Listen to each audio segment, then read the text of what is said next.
session as well, right? So before we get started, I want to get an idea, how many of you are actually selling any Azure solutions here? Hands off those who are actually selling Azure services, just to get an idea. Okay, nobody? All right, perfect. This is the right place that you are in, just to make sure that you are in the right place, right? Okay, so just to give you an idea, what is this course about? So we are going to demystify Azure, right? So what is Microsoft Azure? And then we are here to give you an idea about how you can unlock new revenue potentials, right? I know you guys are getting a lot of revenue from other services, right? Selling other services, maybe Microsoft 365, and then your own services, right? So with that, we'll go to a little bit of a agenda for the day. So the agenda today, I'm gonna give you an idea about how we can unlock new revenue potentials, right? So how we can find the right revenue potentials, and then again, I'm gonna discuss about how we can diversify your solution offerings that you are currently maybe offering, right? So probably there are places that you can look into and find customers to offer your solutions, and then reducing cost by some of the methods that I'm going to discuss today, and then you can increase the margin by doing so, right? So that's something that we're going to discuss. And also, as a pricing calculator exercise, you can get an idea how you can create your first BOM or bill of material, or maybe your cost estimate before you send it to the customer, how much it is going to cost you, right? So that's something that we're going to do today as well. And then leveraging Paxade professional services, we're going to discuss about how we can come in handy, right, as a Paxade professional services, and help you guys to build your own Azure solution offerings, and then deliver them to the customer, even though you don't know how to do that, right? So because we have our people, right, we have a lot of skilled people in our side from Paxade professional services, how we can help you guys to do that. Let's see how we can do. And then also, I'm going to talk about a little bit of Backside solution programs, or the Azure programs that we actually run here in Asia, right? And then also, I'm going to help you guys to create your first subscription in Backside platform. So I'll show you how to do that, and I'll share you the guidelines, and then you can get started with your first Azure subscription. And also, we're going to discuss about quick wins, and then where you can learn, further about Azure, right? So this is the quick snapshot of our agenda for the day. So with that, we'll continue with the session. So before we get started, just to give you an idea, who am I? So I'm Dileepa Rajapaksa. So I'm sitting in Singapore, working as a solution engineer at Paxay. I'm also Microsoft MVP, and then MCT, Microsoft Certified Trainer, and also Certified Solution Architect Specialist, right? So I have about 10 years experience in Azure, starting from the beginning of Azure, how it started, and then here for you to get an idea about how I can help you guys to get started, right? Because I have seen when the Azure started and how customers actually started with the Azure solution offerings. Okay, so first of all, we'll see how you can actually leverage new revenue potentials with Azure. So before we get into everything, I'm gonna show you a quick snapshot of Microsoft income statement for the last financial year, right? I don't have the new one. So this is for financial year 2023 Q3, right? If you look at this snapshot, you can see the income statement. Now we can see the intelligent cloud, the Azure is actually a half of their entire income, right? So if you look at it, is about 22.1 billion, which is around 16% year-on-year growth, right? This is only for one quarter for this FY 2023. And then you can see this growing if you compare it with the last year, right? So I don't have the last quarter one, but if you look at the year-on-year growth, right, it's really huge, right? This is only for Microsoft. If you look at the other players, right, it's also the same. So I don't want to show them all of them, right? But if you Google search, for AWS Google, you can see, there's a clear indication that the momentum is going up because everyone is adopting cloud, right? Nowadays, because of especially like AI come into the play, a lot of customers are adopting cloud because they need to create applications, new services, right? You can see every single day there are new services coming in, applications coming out, right? So basically, cloud is going to be a huge thing in next couple of years, right? So still in the mid stage of their age, right, in terms of cloud, but it's going to be a huge thing in the next couple of years of time. So how you are going to leverage all these things? So I am going to give you an idea about something called as a Bezos law. First of all, right? So Jeff Bezos, right? So Jeff Bezos is the co-founder, founder, and CEO for Amazon, right? So Amazon started the cloud business long ago, and then they started AWS, and then he found out this law, right? It's like a small, simple law. He said that whenever the time grows, right? So whenever the time goes, the customer prices for Azure or like compute or maybe cloud, right? Any cloud instance will go down. So the idea is actually the cost of hardware is going to go down, every single year. So because of that, you are going to see this, the margin squeeze by the time, right? So the cost of hardware will go down because of that, hardware cost is very low. Anyone can actually start, a cloud business, right? So if you look at, nowadays there are a lot of cloud players. Just to give you an idea, so I was roaming around one of these exhibitions in Singapore, right? So you can see there are a lot of Chinese cloud players coming to the market because it is very affordable to get started with the cloud, business, right? So because of that, there are a lot of players coming in, and then it is easier to, start a business with cloud, right? And then especially, if you look at the cloud business, right, there are a lot of customers coming into the cloud business. I mean, the consumers, right? Customers actually, right? So customers coming into the cloud and then use the cloud consumption, cloud, whatever the infrastructure, right? Because of that, this shared pricing will go, very low, right? Because Microsoft or AWS, they can get a lot of, like economy of scale, right? So one of the things is actually economy of scale is going up. Because of that, by the time the prices will go down, right? So that is going to be a kind of a problematic as a partner for you, right? Because you will see margin squeeze, right? So that's why we are going to go and pursue a different kind of a method for you to start billing. So you can actually start billing for your customers with some kind of a service that you offer, right, with Microsoft Azure, and then you can actually have some kind of a like monthly recurring revenue. I mean monthly recurring service with some kind of a fixed pricing, right? Although there's a cost behind the scenes, you can focus on offering a solution with your own fixed pricing. So that is where we're going to discuss again later how you can do that. There are a lot of solution offerings available because Azure is kind of like a commodity or maybe like an ingredient, right, for any services, right, that you can think of. Any service can be created. You create a service and then offer it for your customer, and then by the time whenever the cost for you is going low, you will have huge margin, right? Because you are making a lot of profit because the cost is going low by the time. In the 10 years of time, the cost will go down, and then you will see that advantage because you will have fixed pricing every month you are going to bill, right? But it will never change, right? Maybe it will go up, right, according to you, but behind the scenes your cost will go down, right? So that is why this Bezos law is really important because you can get an idea about how you can make money, especially when you are making money from Azure services, selling Azure, right? Basically, it's really hard to get a lot of margins because this margin squeeze over the time, right? So keep it in your mind. That's why we have to think about in a different manner and then offer some kind of a solution, right? Okay, so if you look at diversifying your solution offering, maybe you are offering some of the solutions right now for your customers. Maybe you are billing them ad hoc basis for project basis, right? Or maybe you are charging them like a fixed price for MSP offerings. So something that you want to really remember is actually to not to sell Azure, right? So don't sell Azure for anyone, right? So this is something that you have to keep it in your mind. Never sell Azure, but sell Azure solutions. You create solutions and then give that solution for your customers with a fixed price, right? And then by the time, as I showed you earlier, you will actually earn a lot of margins by the time, right? Because you have the cost is going down, right, by the time, but you have your own packaging of services.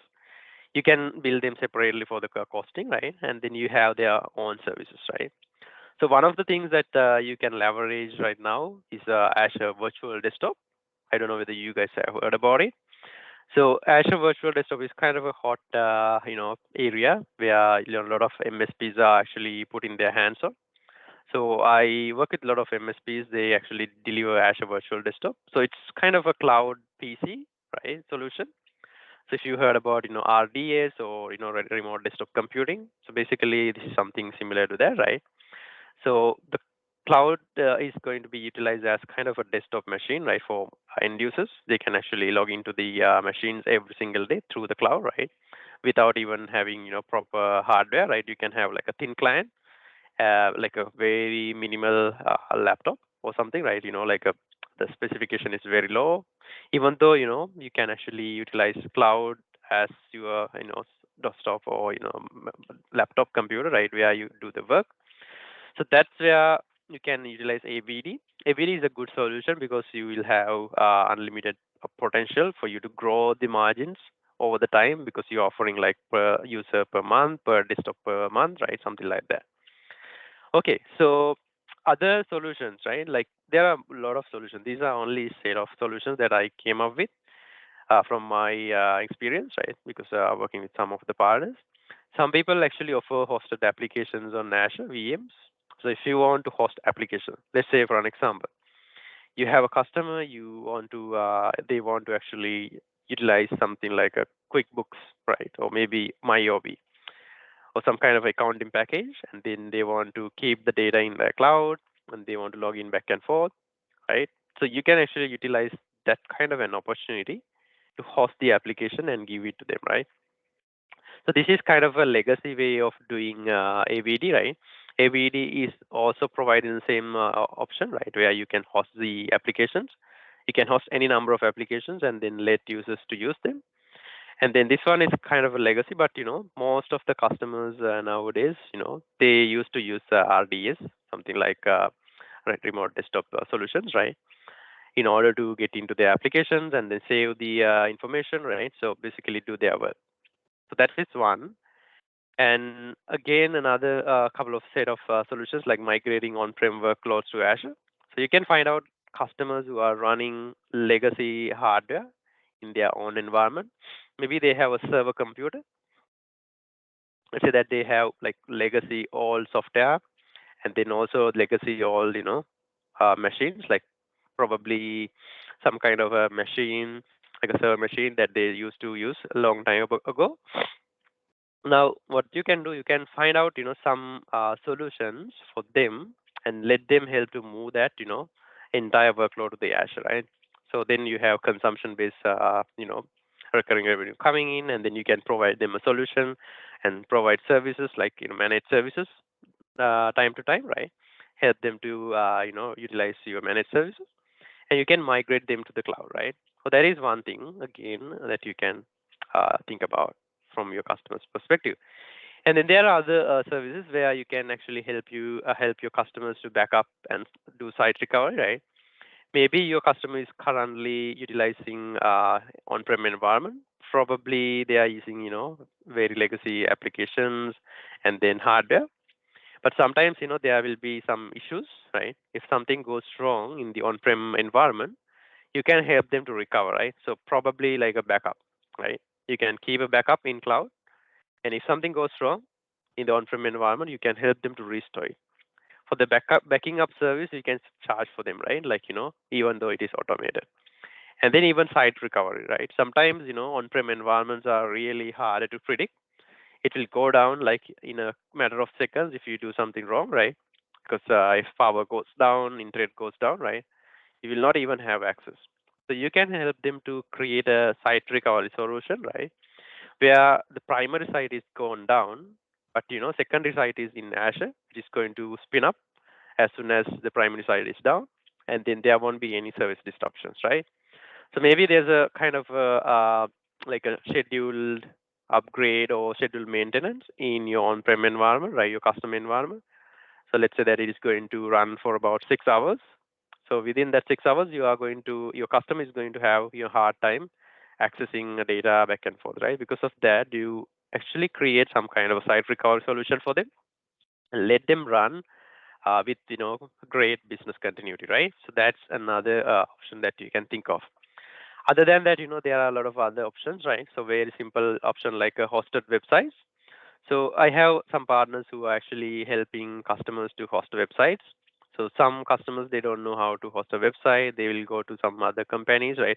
But as MSP, you can actually utilize, some kind of a development company to get the development done for the website, and then you help them to, utilize Azure in order to host their website, right? There are a lot of solutions that you can offer from the Azure point of view for hosted websites. And then again, SQL database migration and hosting. So maybe you have a customer who has a legacy SQL database, right? Probably you can help them to migrate that to Azure, right? Because if you look at those legacy hardware, right, and software, they are going to come to an end of life. So find out, your customer's current environment is going to end of life this year or next year, right? Mostly, most of them, I see a lot of customers, they are, uh, this hardware and then software is going to end of life this year or next year, right? I have seen a lot in here in Singapore, right? And then they need to do a hardware refresh. Instead of doing a hardware refresh, they can move to the cloud and reduce the cost a lot, right? Because they don't need to pay upfront for anything because it's all pay as you go. They don't pay anything upfront, right? So these are some of the other opportunities, and then again, some other things like file server solutions with Azure Files. Let's say that you have a customer; they are currently utilizing their own Azure, the file server, right, on-prem file server. So mostly like legacy file servers, they will upload files and share files in file server. So one thing that you can propose, you give them a cloud file server using something called as Azure Files, right? It's a very simple solution, right? You can actually spun up like a Azure file service within matter of seconds, right? And then let your customers to attach that to their computer, right? So basically, like behave like a networking, like a NAS, right? Network access storage. So some kind of solutions like that will be really beneficial for you. And even more than that, if you go beyond that, you can give them like hybrid cloud solutions. Sometimes your customer may have on-prem environment, but they need to utilize some of the new technologies. But because they are on-prem environment, they cannot use new technologies, right? So what they can do, they can actually expand their current environment with hybrid solution, where some part of their solution, or maybe the infrastructure, is sitting in their on-prem, then some part is running on the cloud, right? So that is another way that you can actually help them to, utilize cloud. So these are simple solutions, and then yet, you can find other solutions as well, right? So as I said, I'm going to reiterate, right? So don't sell Azure. So make sure you sell solutions, right? So maybe you have other solutions, right? It is up to you. So sometimes I have seen, some partners coming to me. I have this idea. Can we do that, right? So definitely come to me, right? I'll help you to utilize my knowledge and give you an idea whether we can do it or not, right? So basically, idea is to think about there are opportunities that you can find out to give solutions on Azure, not just to sell Azure, right? Because selling Azure is not possible, right? It's just only creating the solution and delivering it to your customer.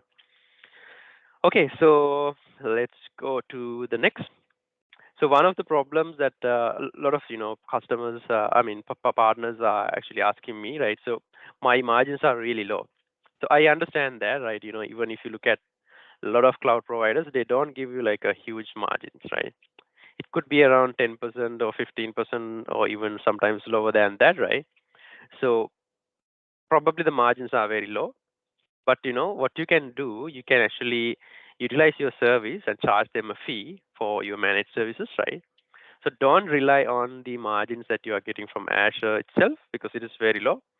But there are some other ways where you can actually add some value to the customer and then reduce the cost and increase your margin, right? So how you can do it, you can actually do your work, especially, you can provide the managed services for them. And also you can actually utilize some of these techniques in order to reduce their cost. And then you don't necessarily need to pass that cost for the customer, right? If they don't look at, the Azure bill directly from the Azure portal, you can block that, right? So as far as they don't have any idea, you can actually utilize these techniques to increase your margins, right? So one of the ways that you can do that is using Azure reservations. So you can reserve virtual machines or compute instance for 1 year or 3 years. So if you reserve for 1 year, you will be getting 42% discount, right? You're gonna keep that machine without changing for 1 year, and you are going to get 42% from the entire cost of entire annual year, right? So if you go for 3 years, it is more than that, right? You are getting 60% and up. So this is a huge margin for you. So you don't necessarily need to tell it to the customer, right?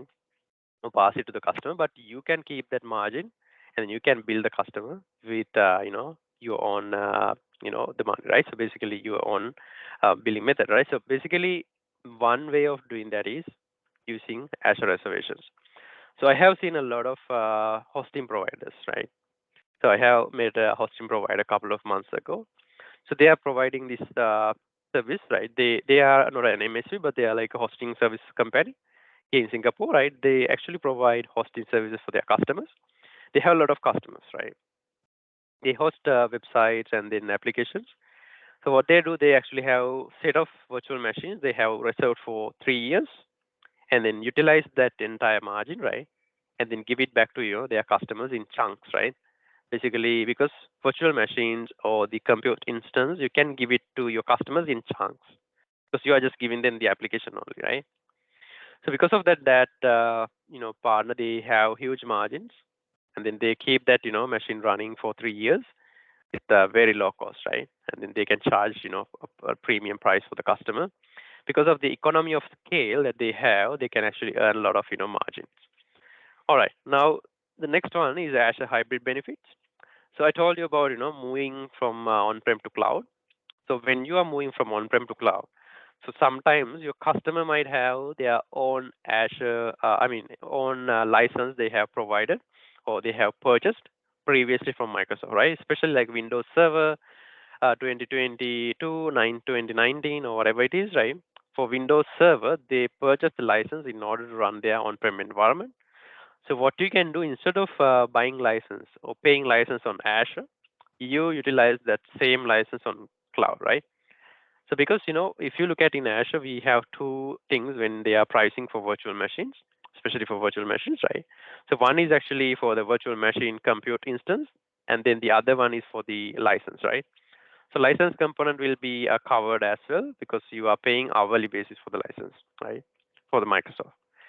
So because of that, you can actually utilize something called Azure Hybrid Benefit, and then you can reduce that cost, entire license cost, because the license cost is around 20 to 30% sometimes, right, depending on the machine size. And then you can reduce that entire cost by leveraging whatever you have right now on your environment, right, your customer environment. So that is one another way to do that. And then again, you can add Azure savings plans for compute for dynamic workloads. So reservations are good for like non-dynamic and static workloads for a long time that you are not going to change. But if you have like a dynamic workloads, you can save again using Azure savings plan, where you reduce the cost by using savings plans, right? So that is another way, right? So the cost savings are not much compared to the other one. So we'll get around 20 to 30%, right? Whereas Azure reservations, you will get 40 to 60%, right? And then you can leverage that as well. Again, there are some other methods. You can configure auto scaling. So auto scaling rules are really simple. So Microsoft has given really nice UI for you to configure that, right, in Azure. So auto scaling is something like this, right? Okay, let's say that at the time of the peak time, right? Like your customer peak time is from 9 a.m. to 6 p.m. But during the peak time, you will allocate a lot of resources, like maybe a virtual machine with 8 GB RAM and then 4 cores, right? Something like that. But at the night, right after the off-peak hours, right? So what's going to happen? So people will not utilize much, right? You are going to go down with the services, right? So basically, you can configure that based on the usage patterns. Basically, the usage patterns like CPU utilization and then even the RAM utilization. So when the CPU utilization goes down, you are going to reduce the CPU count by 2, right? So currently you are paying for 8 cores or 4 cores, sorry, and then At the off-peak time, you are going to reduce it for 2 calls, which is going to reduce your cost automatically. Again, whenever there's a need, right, in the morning, it'll auto scale, right? So upscale and downscale, you can do that, without any human interaction. You can set up a rule and do it automatically. So this way you can reduce the cost a lot, because Azure or the cloud is compute based, right? And then it is consumption based. When whatever you consume, you are paying, right? You don't pay for whatever you are not consuming. That's why I said you can reduce up and down time to time, right? Depending on the the workload demand, right? And then you can reduce the cost by that. So those are the things that you can do, right? As a MSP. And then you can even select right as the compute services. There are a lot of compute services available, you know, for you to host applications and host website. You can utilize services available, right? There are, some ways that you can find out whether this is the right solution, because some solutions are expensive. You can use another cheaper solution in order to do that, right? So that service can be utilized for your entire application or something. And then you can set up some kind of a budget and allocate cost to teams and projects, right?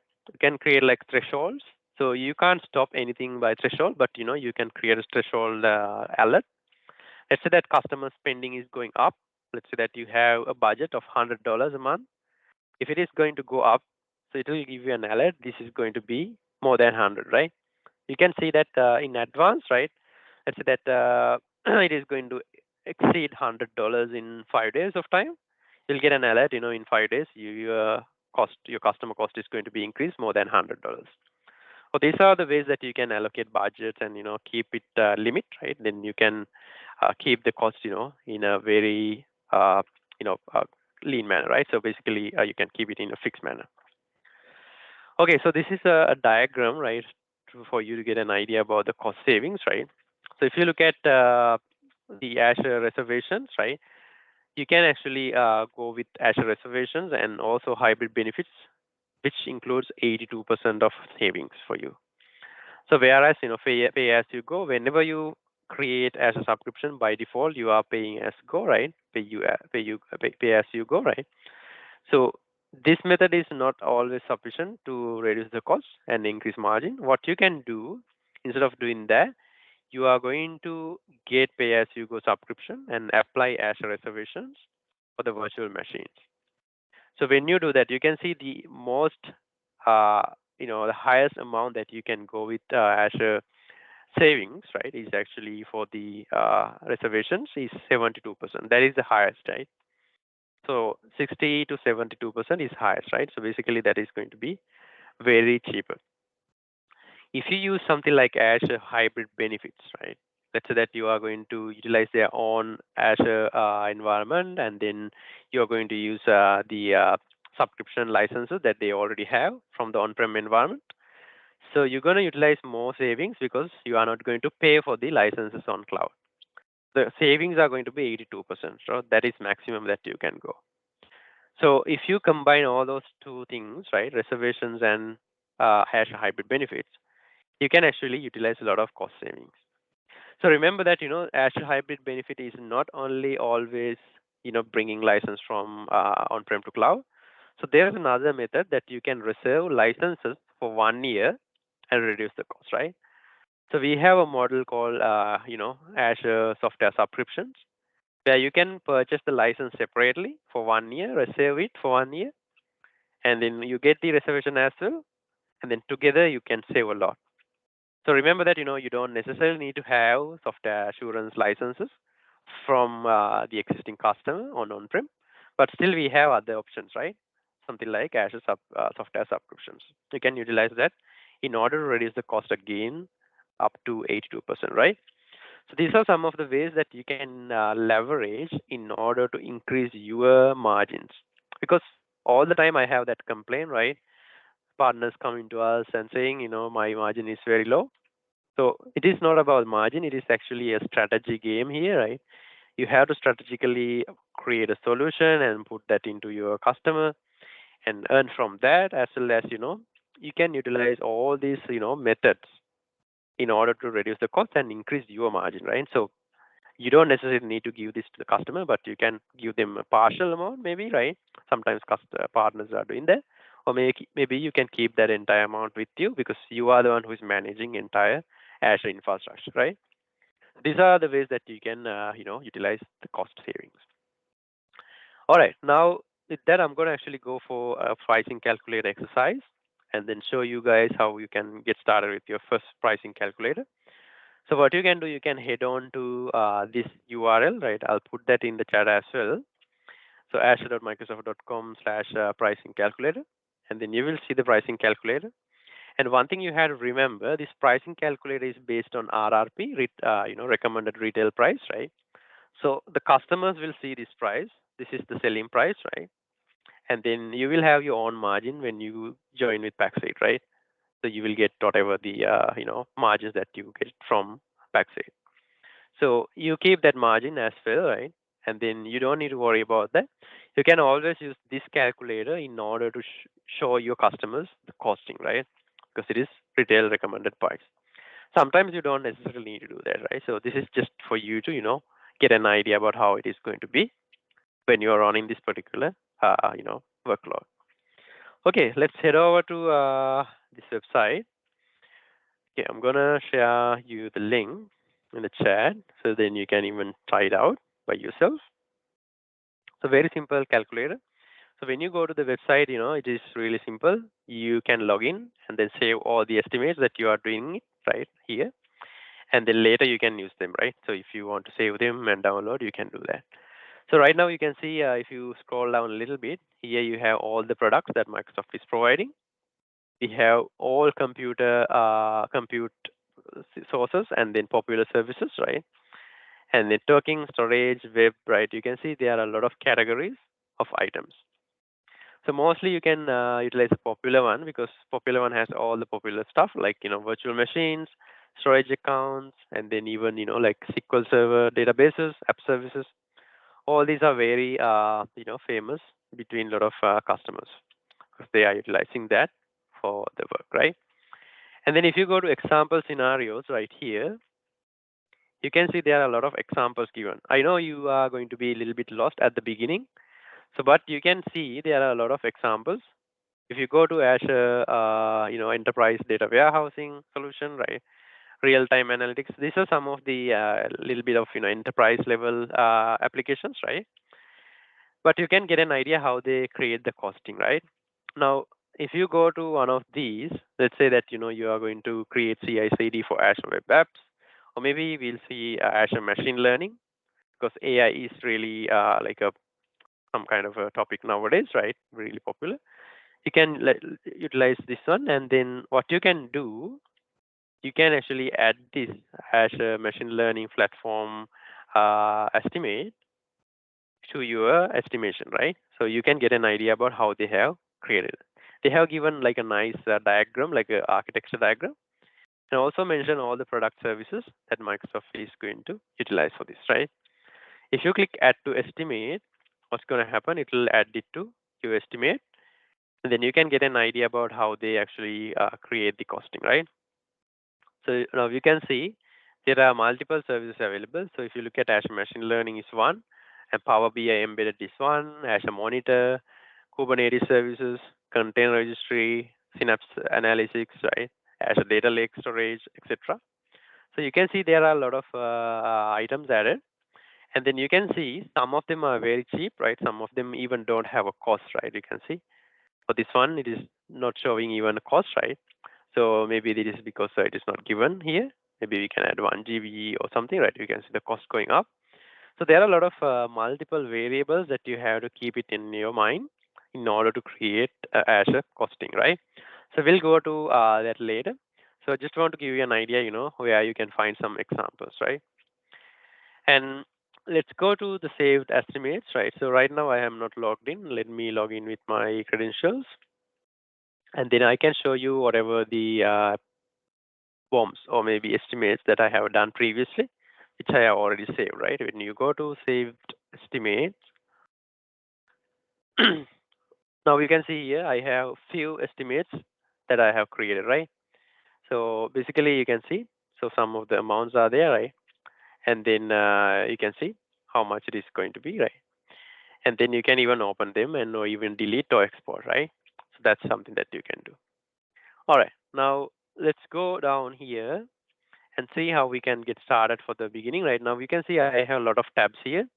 You can see some other customers that I have created earlier. I'm gonna remove everything, all the tabs for the moment, right? You don't need them. What I'm going to do, I'm gonna add a new one. Right now, you can, whenever you started, right, you will see this view. You don't have any estimates added.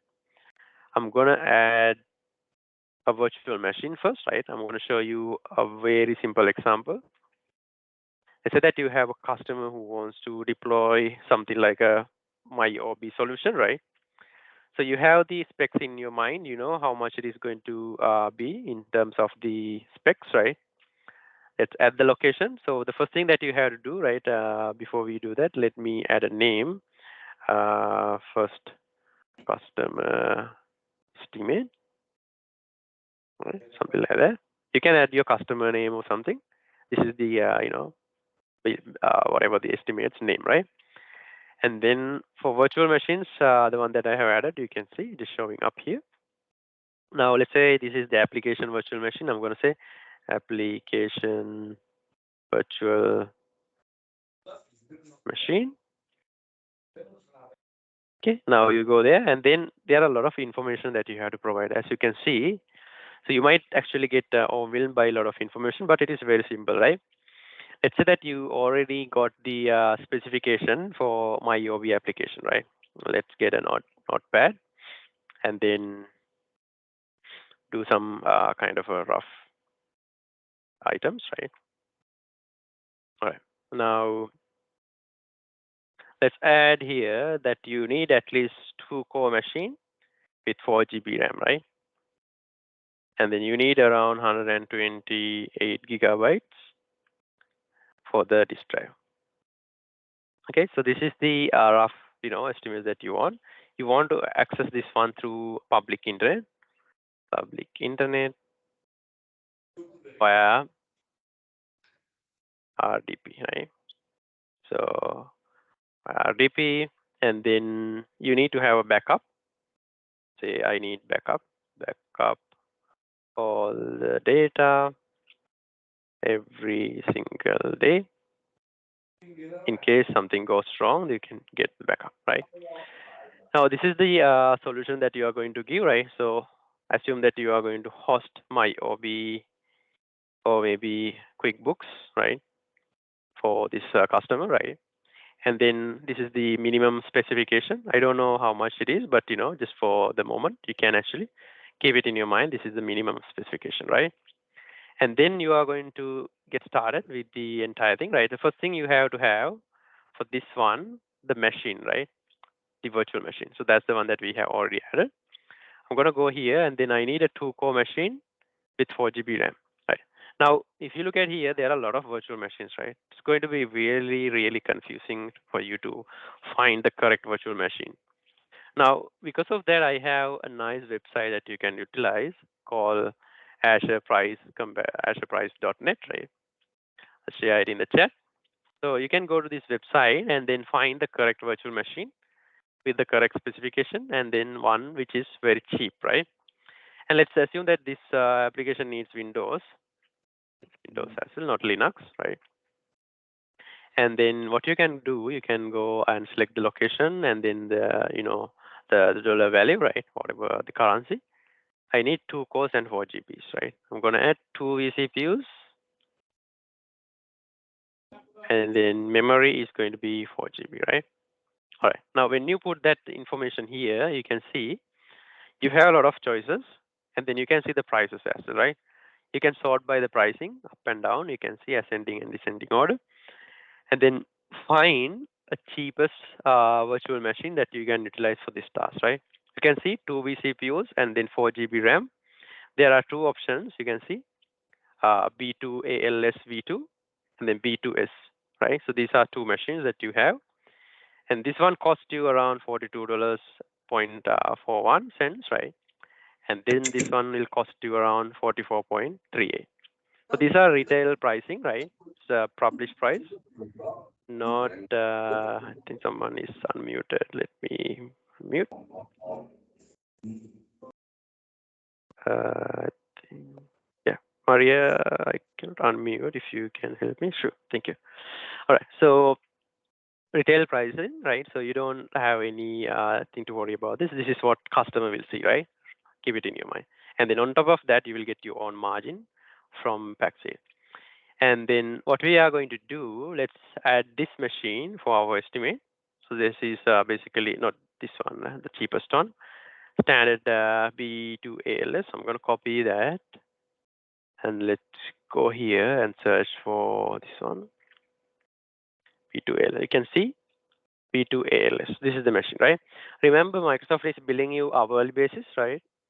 So in a month, you have around 744 hours. So you are going to put 744 because the idea is actually you have 30 days, let's say 31 days into 24 hours, right? It's going to be 744. So keep it in your mind. Always use 744 because even some months are very limited, right, to 30 days or 20 to 21 days. Just keep 744 because it is going to give you better idea, right? All right. Keep 744 as the number of hours, and then operating system. You can select Windows. Type of OS. I don't need SQL Server, just OS only. And standard or basic, right? I'm going to keep it standard. Category we already selected because we don't need to worry again about it, right? So we have selected the machine. And the number of machines that I need, one, right? And now if you look at and scroll down a little bit, you can get the manage disk here. You can see. So right now I need 128 GB disk drive, including operating system, right? If I want another disk drive, right? Let's say that yeah, for this example, we'll add maybe 1 terabyte GB SSD, like a data drive, right? Right, data drive. So this is for the operating system. Okay. Now, first of all, you have to add the operating system one. So you have options here: HDD, SSD. There are a lot of different versions, right? Now, I always recommend to go with like a SSD because it is really important for you to keep the performance high, right? If you go with SSD like premium SSD, cost will be a little higher, but you will be getting more advantage, right? Because the SSDs are better in terms of the performance. I'm going to select premium SSD, and then redundancy. This is where you can actually select redundancy. So Microsoft will create a copy of your disk drive in multiple data centers or maybe in the same data center in case something goes wrong. This is not backup, right? Remember, this is for you to keep something, like handy if there's something goes wrong, right, in the data center. So they have two options. One is LRS. So LRS is like locally redundant storage. If you keep it LRS, what's going to happen? They will keep a copy of your data disk in the same data center in somewhere else, right? In a different server rack. If something goes in the same server rack, doesn't matter because it is on the other server rack. But if you go with ZRS, it's going to keep another copy in the zone, right? In Australia or Singapore zone, you will have multiple data centers in the same geographical area, right? So in Singapore, we have three data centers, distinctive data centers. In one is in the middle, one is in the corner, right? Something like that, right?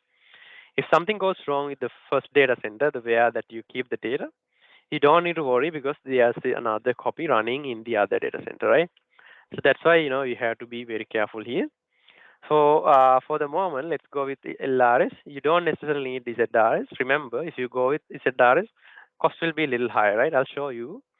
Let me add 128 GB disk drive and one disk that I want.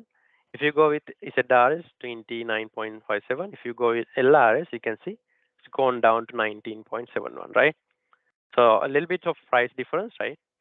You can see it's gone up a little high, right? About $10 higher than whatever it is in LRS, right? Okay, now you can see I have added the manage disk, but the data disk I'm going to add it separately. I'll show that in a little bit later. And then now I have the virtual machine, right, with 2 cores. And then the operating system is also good. And also the operating system disk drive, right? So this is 1 to 8. So remember, for Windows, we need at least minimum of 128 GB in order to run it, right? So that's why we have kept it as it is. Now I'm going to add the data disk drive. So separately, this is for the virtual machine. I'm going to expand later. I'm going to go here and then add a storage account. So I'm going to add this one. This is for my data disk. I'm going to say data disk. Okay, and then select the location. So like here, you can see the location is really important where you are going to save the data. So in my case, I'm going to select Southeast Asia. I forgot to do that in virtual machine, right? So because Southeast Asia is actually Singapore region, right? And then again, Southeast Asia for this one as well, because it's in Singapore, right? And yeah, if your customer is actually in a different region, so make sure to select the one that is nearest to them, right? And then the type of storage, I'm going to keep it blob storage and manage this. So you can see under the storage, I'm going to go with manage this. And then I'm going to select premium SSD, LRS again. And then for this one, for the data disk drive, I need 1 TB, right? I'm going to go here and search for 1 TB, right? You can see P13 is a 1 TB. Now you can see the 1 TB pricing is this one, right? Per month, how much it is going to be. So maybe you are not using entire 1 TB, right? So if you are not using 1 TB right now, you can start with something like 5 TB, right? So remember, in Azure, you can expand anytime, right? So if you want to do it right now, you can go to the Azure portal, expand it, right? That's pretty simple.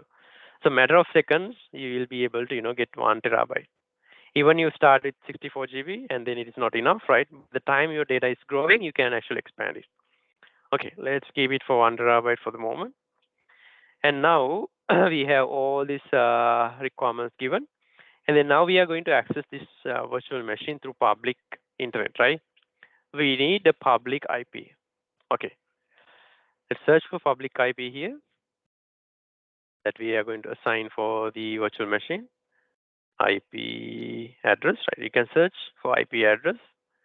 I'm going to add the IP address. I'm going to say public IP for VM, right? All right, now I'm going to select the region, Southeast Asia. So they have different categories. I always go with the ARM, right? That is the most suitable method, right? Basic ARM. And then I need a static one, right? I don't want to change this every time. I need only one single IP address to access this virtual machine. Add number of hours. We have 744 hours. And here you go. You can see the $2 per IP address for this much of hours, right? If the number of hours are going to be very low, right? I'll show you magic 100, right? You are only utilizing this machine for 100 hours, then it is going to be 36, right? Cents actually. All right. Now, so this is the really important thing, right? So the number of hours are really going to be a major factor, right? Remember I told you, whenever you don't need the machine to be running, you can shut it down. So that way you can reduce the cost, right? So right now we are assuming that machine is running entire 24/7. That's why you are seeing the number higher, right? So later I'll show you, how you can reduce it by assuming how many hours that, customer is using the machine. Now we have the IP address. So the last thing that we have to do is adding backup, right? So before I do backup, right? So one thing that you have to remember, we need to always add something called as bandwidth, right? Want to search for bandwidth. So bandwidth is really important because Microsoft is charging outgoing bandwidth, right? Not incoming for the data center, outgoing. So whenever you are going out, right? So what's going to happen? The data going out, they will charge, right? So that's called internet egress. I'm going to select the location, Southeast Asia, then through public internet. So up to 5 GB, they are going to give you free of charge, right? But after that, let's say that your monthly outbound data transfer is 100 GB. It's still cheap. It's still zero, right? I think it is 150 or something. Yeah, I think 150, right? So up to 100, I think it is free. Yeah, for the 100 GBs for inter-region. Yeah, if you go with inter-region, it's going to be that, right? Okay. Anyway, so if you look at here now, you can see public internet egress. Southeast Asia is my region. For 100 gigabytes going out, it's free, right? But it is 110 starting from 100, right? You can see they're charging per GB, right? So basically, if you put 101, you can see per 1 gigabytes, they are going to charge you 11 cents, right? So that's the amount. Okay, so if you look at, how we estimate, in terms of the outbound transfer, it's really hard, figure to get, right? But, it's kind of an estimate only. So one way you can get it from the usage, right? Like, maybe you can look into the usage, current usage or utilization. Maybe they are, downloading photos and videos from directly from the, virtual machine. Or maybe they are doing like a data entry task only, right? So if they are doing like a data entry task task only, you can actually keep it very low because for like text data, there's no much of data up and down, right? 5 gigabytes will be pretty simply enough. But it's always depends, as I said, it's really hard for you to get an idea how much it is, but it is based on like utilization. And at the beginning, when you are doing the estimation, keep it in the safe side at a little bit higher, right? Sometimes I advise my partners to do like 500 gigabytes per month, right? So which is pretty substantial, and it won't actually cost 500, right? Maybe less than that. So it's really hard to tell, right? Because we don't know the usage pattern. Okay, now I'm going to say outbound internet, right, for this one, right? So this is something that you have to add. And then this is really important, remember, outbound internet. And then the last one that I have to add is backup. So you can search for Azure Backup. I'm going to add Azure Backup. Backup for the VM. Okay. Region, I'm going to add Southeast Asia. Azure Virtual Machine is what I'm going to backup, right? You can see this machine I'm going to backup, right? And I have one VMs, and then I need to backup actually the disk drive here, the OS disk drive, or maybe I can skip OS disk drive and keep the data disk drive, up and down, right? Like, up and running.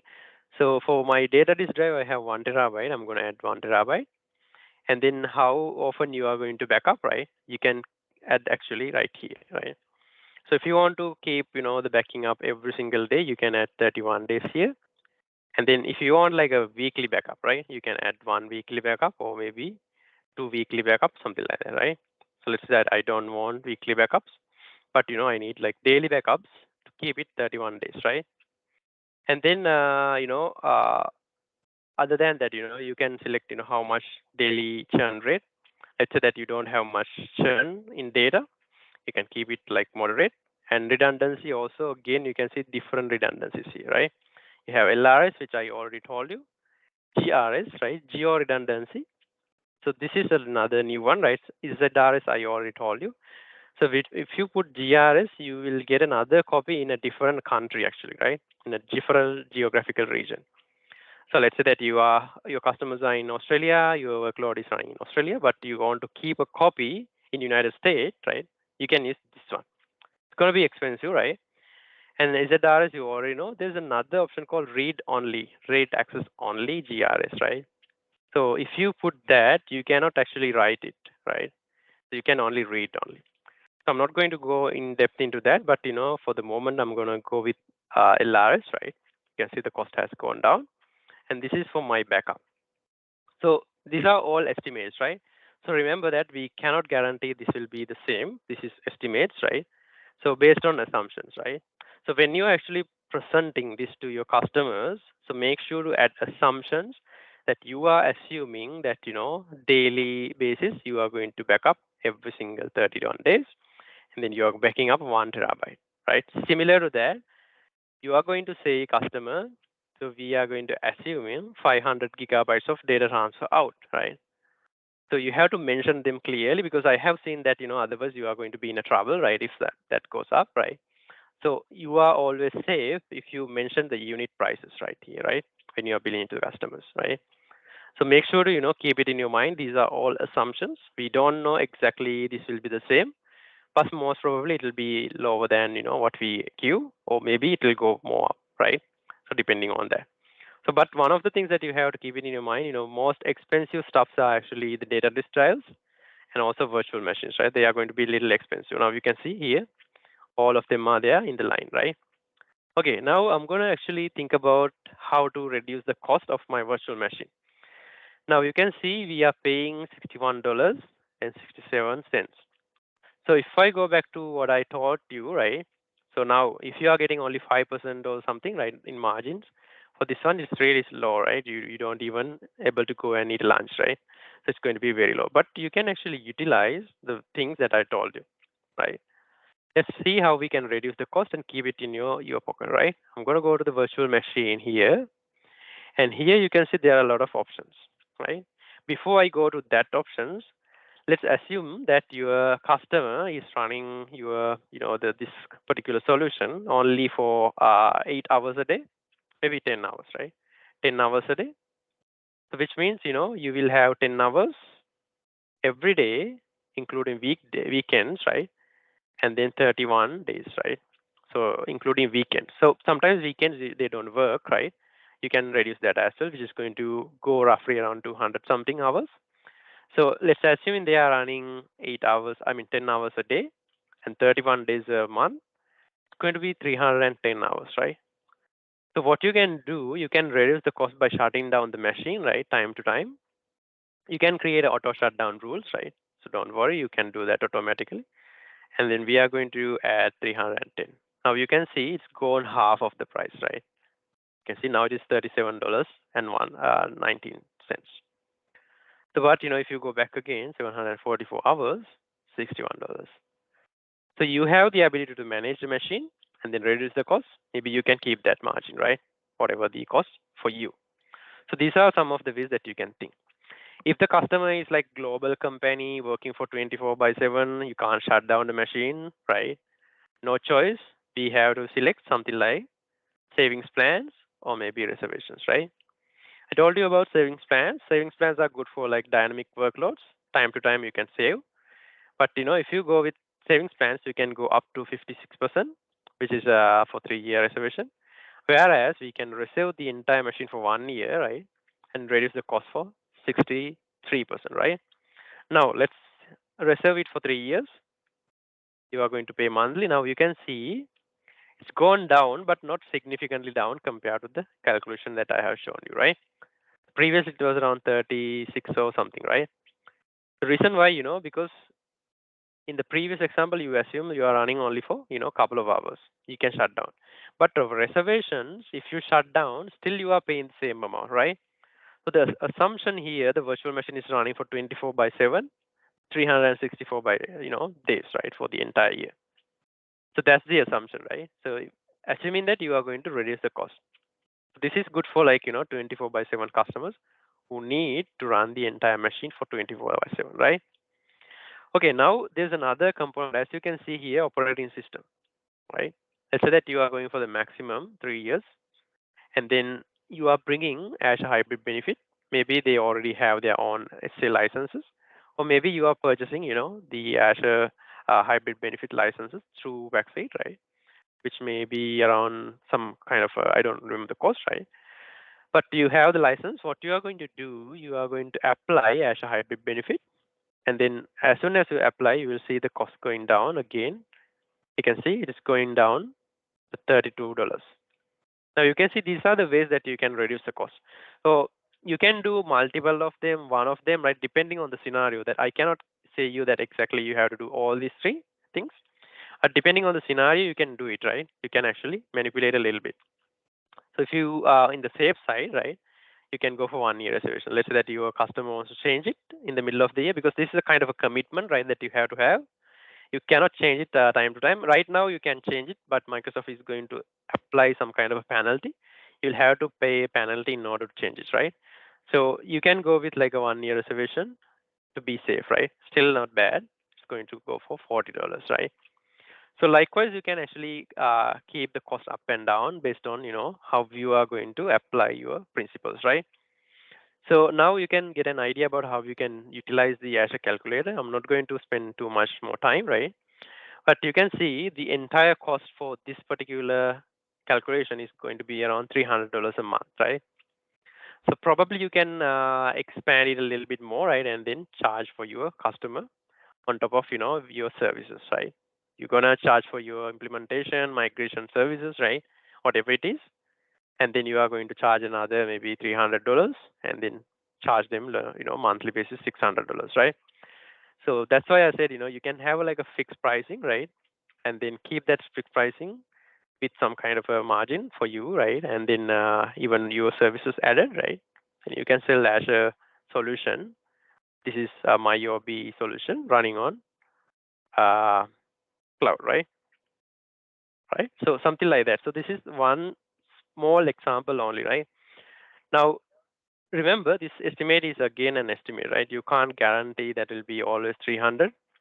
So if customer, is utilizing more data disk, right? So that they want more data disk, you can actually mention it in the agreements or something, right?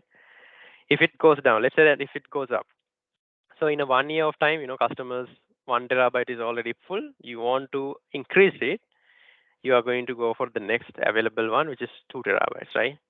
Now you can see the cost has gone up a little bit. So this is another example where you can actually utilize the utilization of cloud revenue, right?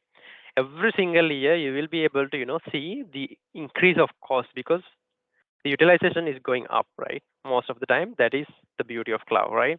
Utilization is going up. Sometimes it is not, right? Depending on the customer.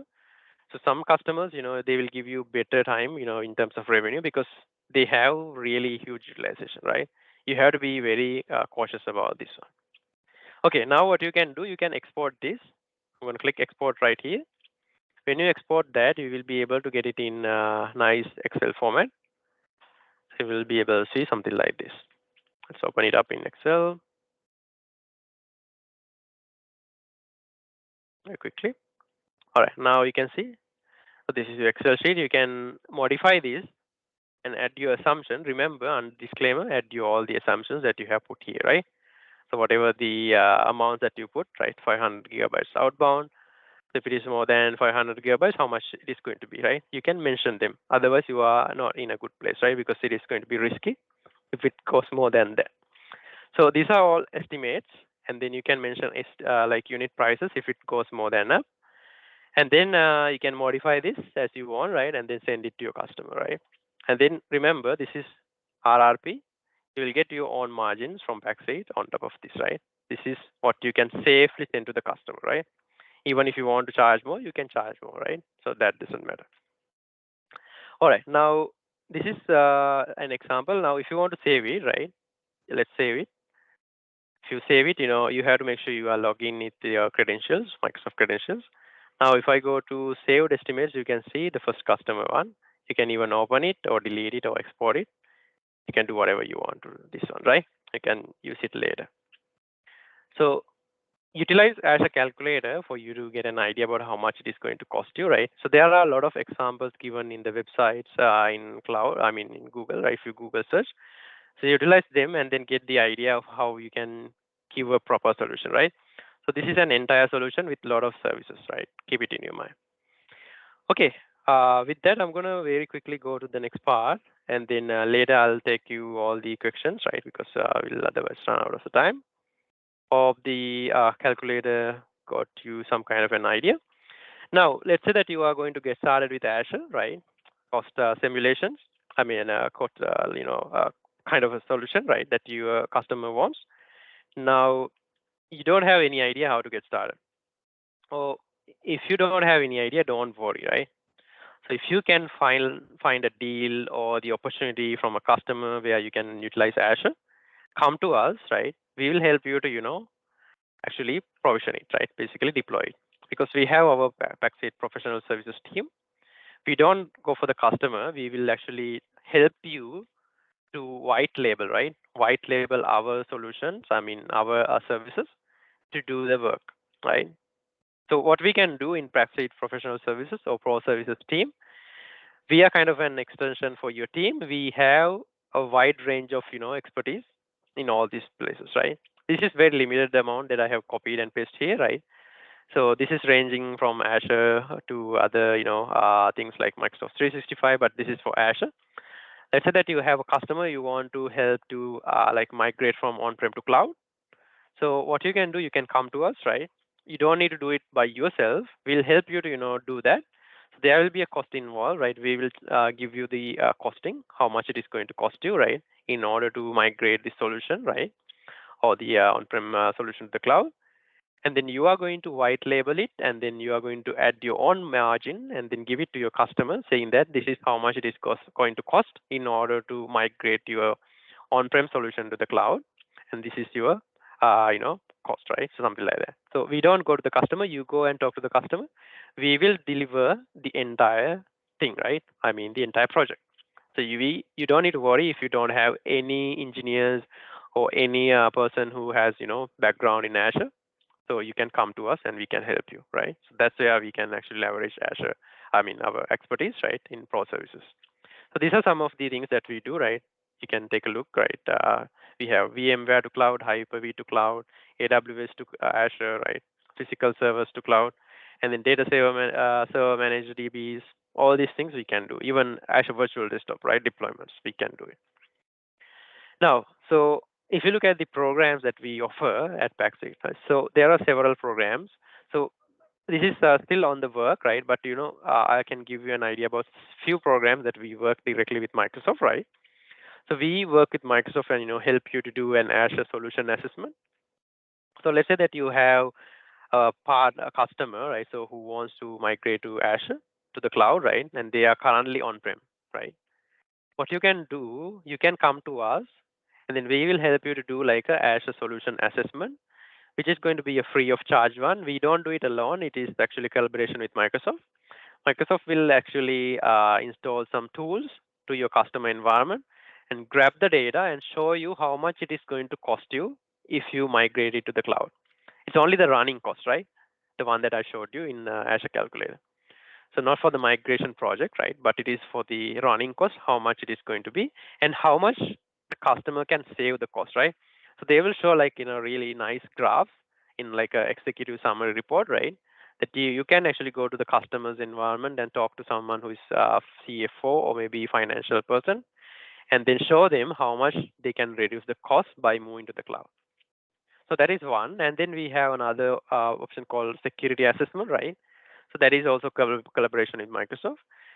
What you can do, you can identify a current environment. It could be in a cloud right now, maybe in AWS or Google or even Azure, right? And we'll help you to find any kind of vulnerabilities in Azure environment or even on-prem environment, right? So what are the security vulnerabilities? What you can do in order to mitigate, right? So these are all free assessments.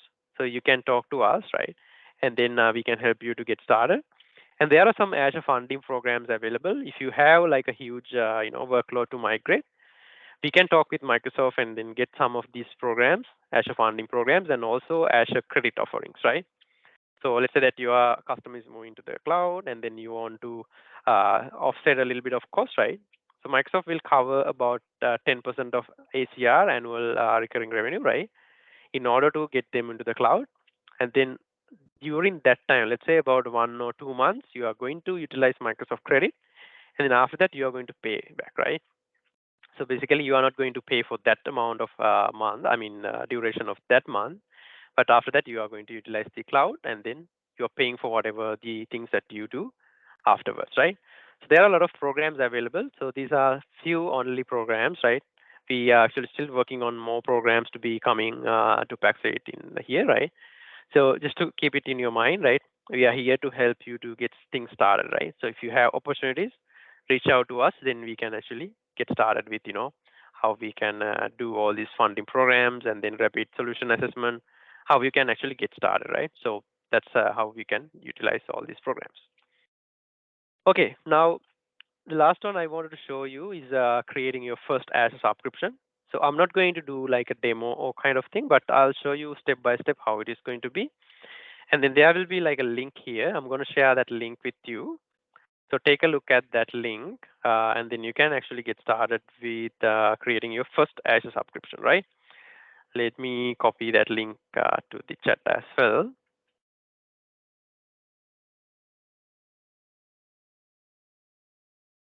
Okay, copy the link, share it in the chat. Okay, so make sure you can access this link.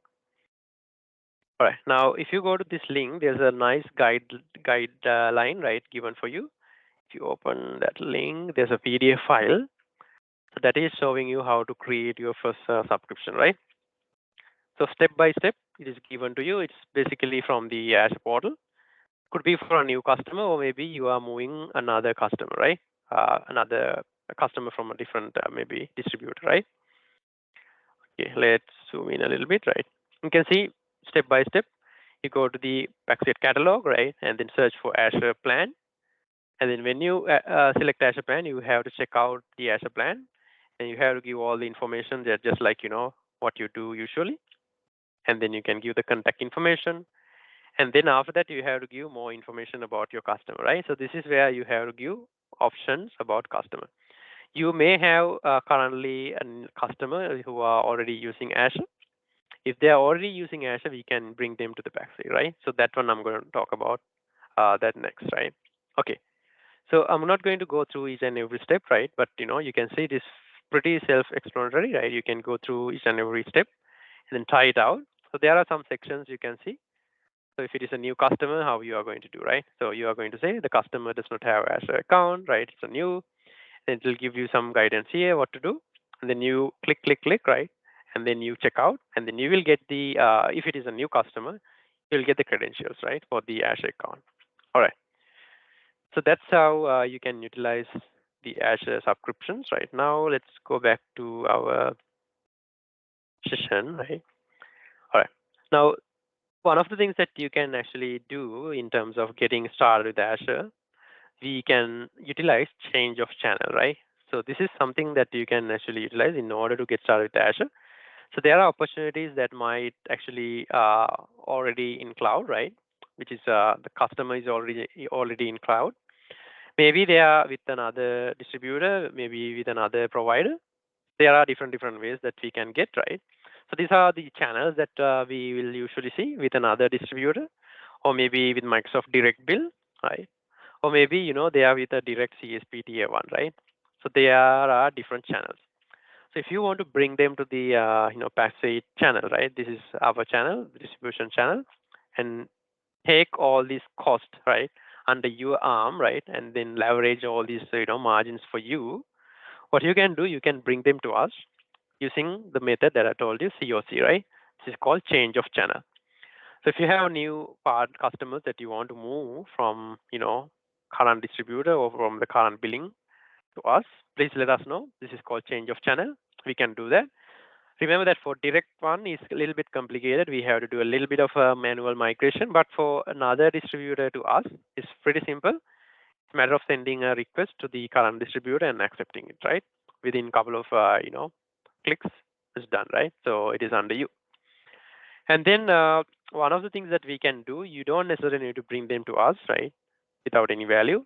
The value that we can add for you, we can help you to reduce the cost and risk and also increase your margins, right? So if you want to increase your margins, as I told you, we can help you to provide the guidelines how you can reduce the cost, how you can mitigate the risk, right? And how you can actually increase the margin. Let's say that the currently customer is paying $1,000 a month. So we can do like an analysis and see how we can reduce the cost and see that if there's a value that you can get addition to that, right? So that's where you can actually reduce the cost and keep that for you. All right, all those things comes with that strategies that I told you earlier, right? And then where we can mix and match with all the strategies to reduce the cost, keep it under your pocket, right? Whatever it is. All right, so this is one of the quick win that you can think about. You can go to your customers and bring it to us. All right, I think with that, the last part that I'm going to talk about is where you can learn more about Azure. So obviously, the best place to learn Azure is Microsoft Learn, right? So Microsoft Learn was where I learned previously, right? When I get started with Microsoft Azure, Microsoft Learn wasn't there, right? So there was a different version of Microsoft Learn called Azure Microsoft Virtual Academy, right? Back then there was this academy called Microsoft Virtual Academy. They changed it to Microsoft Learn now. You can go to Microsoft Learn. This is where you can utilize everything about Azure, and then you can do all the courses, right? Even there are certification, right? If you're not certified, you can get certified with Microsoft MS 900 exam. And then we also have, courses coming through Paxate Academy in order to get started. So there are a bunch of Azure courses that we are going to deliver this year, right? So keep an eye on all the courses that we are delivering. You can join these courses and get an idea, right? So basically, this is one of the best place to do. And obviously, you can come to our academy, right? If you go to Paxate Academy, so we have free content on demand, right, in our academy session. And then we have instructor-led trainings, just like today's session, right? So you can come to these sessions and then get an idea how you can actually get started with Azure. And then especially like, deploying some of these solutions like AVD, Azure Virtual Desktop, right? And even, getting started with, like fundamentals. So these are some of the ways that you can utilize the Backside platform, right? Basically Academy, and then you can get more hands-on experience on how we deliver things, right? So those are the two things that I will recommend. You don't need to go everywhere, right? So there are a lot of bunch of courses. So I never learned from YouTube, right? So to be honest, I learned from Microsoft Virtual Academy. Even now I'm using Microsoft Learn, right? So this is a new platform for you to utilize and learn about stuff in Microsoft Azure. Okay, so first of all, let me give you a quick glance for Microsoft Learn, right? If you go to Microsoft Learn, search for Microsoft Learn, and then you will be able to see here. Now you can see, you can browse for the learning paths. If you go here, you can select the products, right? You can select Azure. Now you can see Azure, select everything Azure, and then roles. You can see there are roles-based content. Let's say that you are going to be an administrator, maybe, and you need to get an idea, right? Let's forget about that. Let's go to the levels first. Let's go to beginner level courses, and then you can see there are a lot of subjects, right? Now, if you look at here, there are course syllabus available, right? If you go to courses, maybe we can see here. You can see Azure Data Fundamentals and Azure Fundamentals, right? If you go to Azure Fundamentals, this is the MS 900 certification, right? You can get the certification for MS 900, right? So basically, sorry, not MS, AC 900. And then you can get certified with the Azure Foundation, right? Basically, fundamentals, right? Now you can see there's a like pretty simple guidelines given for you, starting with course duration, 1 day that you have to allocate for this, and then you can see this cloud computing. You can go through this and get started with here, and there's a little bit of content that you have to read, and sometimes there will be videos, right? You can see there are videos available, right? You can get an idea about Azure in terms of getting started. Okay, so I think that's about for the day. I'm gonna actually move to the questions first. Let's see what are the questions we have. You can throw all the questions. You can come unmute and then ask the questions because we have about 8 minutes. Let me take a look at the chat. Okay, for the first one, Jason Lim, you asked for website hosting, can it host CMS like WordPress, Joomla? Yeah, that's a good question. Actually, let me show you something. So if you go to Azure Marketplace, right? Azure Marketplace, search for Azure Marketplace, and then you will go to this Marketplace, right? And then search for WordPress. So they have managed WordPress that you can install directly from the Azure portal, right? You can see it is free of charge as well, right? You can see WordPress. So they have multiple versions. You can either use, WordPress this one or the other options, right? You can see WordPress on app services. You can see this one is really popular one, right? This is hosted by Microsoft. You can get them, right? And then get it now, right? When you click get it now, it will actually deploy it for you. So there are multiple versions. Some people create some of the things, right? And then some of them are actually, like third-party people who create them, right? And then, yeah, you can utilize them whenever you want. And even for Joomla, right? You asked Joomla. Search for Joomla, you can see them, right? Even for any other, whatever the content management system, you can find them. All right, perfect. All right, how we estimate the monthly outbound data. Okay, so that's one thing that I told you, right? So it's really hard, estimation always, right? As I told you, it's again, every time you create all these estimates, I want to reiterate this is an estimate, right? So mention that somewhere when you actually go into the customer. So add a base amount like 500 GBs or 100 GBs. So if you have a tool, right? So there are some tools that you can check, how much bandwidth going out. Even Microsoft has tools, right? In Microsoft Windows, right? You can go to monitoring app and then check, how much bandwidth going out, right? So without that, we can't actually say. It's basically kind of like a estimation. We cannot directly say this is how much, right? The best practice is to, use highest one always possible, right? 500 gigabytes or maybe 1000 gigabytes, right? So then you are in the safe hands. Okay, so that's in your case, MyOB, typically how much? Okay, so MyOB kind of thing, I have seen it's really low, right? Because it is not downloading data like, crazy amounts in terms of images or videos. It's pretty much like text-based, right? Because of that, you will get, downloads from, from whatever the application, MyOB application, which are very simple, like text-based. Well, most of the time it's kilobytes, right? So because of that, I would say, for one user or two user system, probably you can keep like about 5 GB, right? Which is free of charge, right? So that is something that you can think about. Okay, so another question, could you simulate cost for Azure file? Yeah, of course. So let me go to the pricing calculator. I'll show you the Azure files. Let me add a new one. So for Azure files, it's like a file share, right? You can search for Azure. Let me go here. What's happening? Okay. Azure files. Search for Azure files, right? It's not under storage. My laptop is a little slow. Okay, I'm going to add to the estimate. I'm going to close all of them.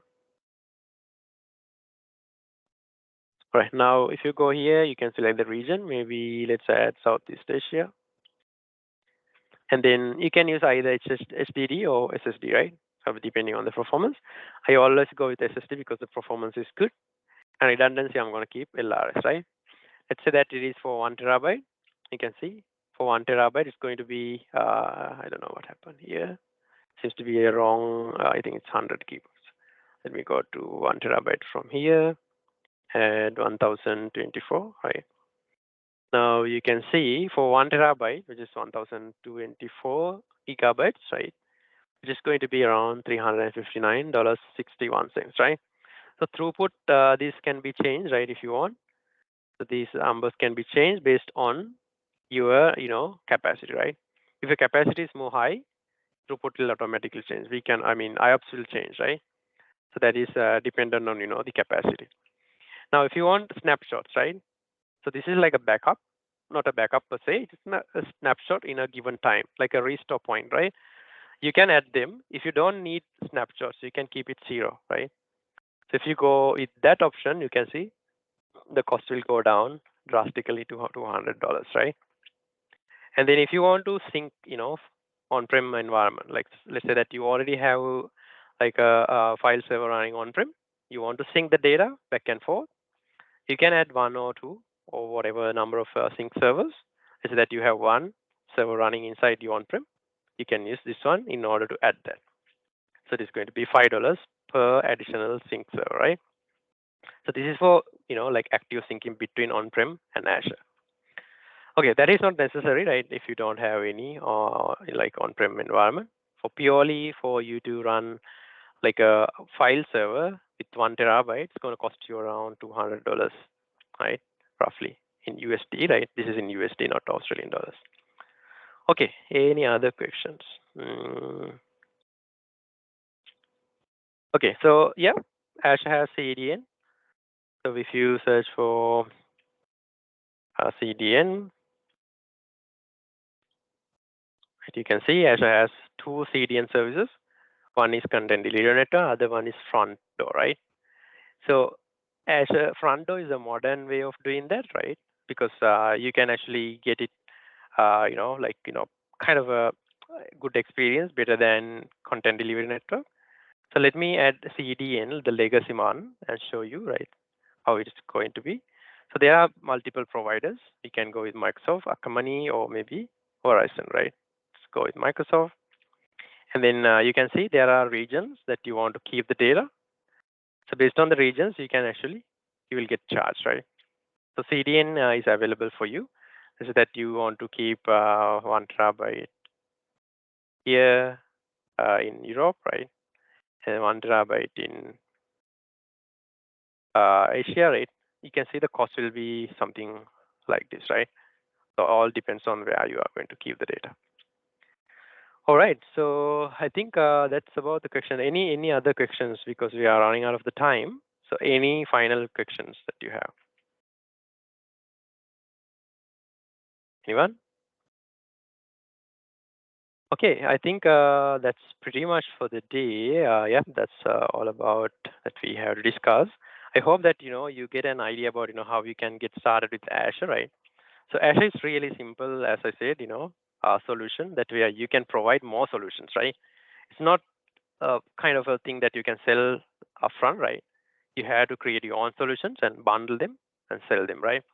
As I said earlier, I'm gonna, give another, reiterate things. Don't sell Azure, right?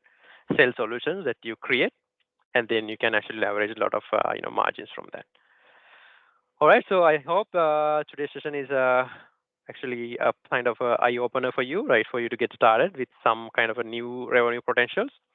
So if you have any questions, if you have any opportunities that you are looking at, so make sure to reach out to us. You don't need to do it alone, right? Remember, we are here to help you. We are going to do the hand holding with your first Azure opportunity. So keep it in your mind and then let us know. We'll come for you to help. Okay, I think with that we're gonna round off for the wrap up for the day, and then we'll see you in another session. Thank you so much. Thanks, everyone. Thank you.